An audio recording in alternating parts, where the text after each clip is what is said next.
ଶୁଣ ମତେ ପୁରା ବିରକ୍ତ ଲାଗିଲାନି। ଚାଲ ଆମେ କୋଉଠି ବାହାରେ ରହିବା, ନହେଲେ ତୁମ ମାକୁ ନେଇକି କୋଉଠି ଅଲଗା ରଖ। କଣ ପାଇଁ?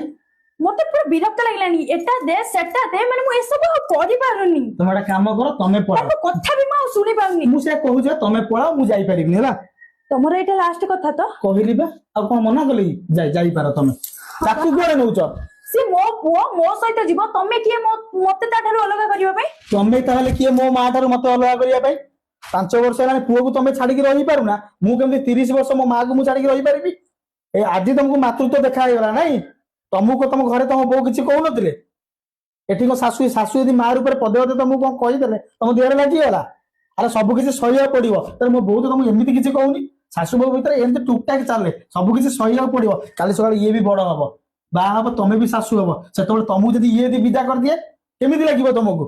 ବାପା ମା ହେଲେ ବୃଦ୍ଧା ଅବସ୍ଥାରେ ଘରର ସୁରକ୍ଷା କବଚ। ସେମାନେ ହଉଛନ୍ତି ଘରର ବରଗଛ ଛାଇ ପରି। ସେମାନେ ଯଦି ଘର ପିଣ୍ଡାରେ ବସିଥିବେ ନା, ତମେ ସୁରକ୍ଷିତରେ ମାନେ ଖଟ ଉପରେ ଶୋଇପାରିବ ହେଲା। କେବେ ବି ତାଙ୍କୁ ଘୃଣା କରନି। ଆଜି ସିଏ ଶାଶୁ ହେଇକି ତମକୁ କହୁଛନ୍ତି, କାଲି ସକାଳେ ତମେ ବି ଶାଶୁ ହବ। କାଲି ସକାଳେ ଇଏ ବାହାହେଲେ ତମେ ବି ଶାଶୁ ହବ। ବୁଝିପାରୁଛ ନା ନାଇଁ?